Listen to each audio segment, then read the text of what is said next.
حالیہ سیلاب نے لاکھوں لوگوں کی زندگیوں کو بری طرح متاثر کیا ہے۔ سیلاب زدگان کی بنیادی مشکلات تو ایک طرف، انہیں سیلابی پانی کی وجہ سے مختلف امراض کا بھی سامنا کرنا پڑ رہا ہے۔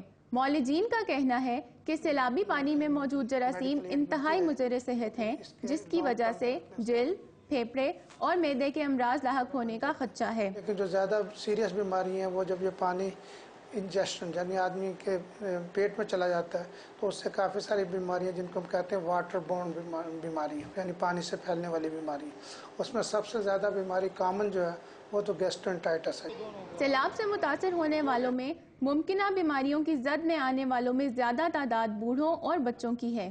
ڈیفنس میکانزمز کچھ بچوں میں بھی کم ہوتے ہیں اور ہائر ایج میں بھی کم ہوتے ہیں، تو زیادہ تکلیف جو ہے زیادہ مسئلے بچوں میں اور ہائر ایج کے گروپس میں۔ معالجین کے مطابق چند احتیاطی تدابیر اختیار کرنے سے کئی امراض سے بچاؤ ممکن ہے۔ انسان پانی سے بچنے کی کوشش کرے، جب ایک محفوظ مقام پہ شفٹ ہو جائیں تو پھر پانی بوائل کر کے یا منرل واٹر یا ایسی کوئی چیز استعمال کی جائے پینے کے لیے تاکہ گندا پانی اندر نہ جائے۔ اقوام متحدہ کی تازہ ترین رپورٹ کے مطابق سیلاب سے 32 لاکھ افراد متاثر ہو چکے ہیں۔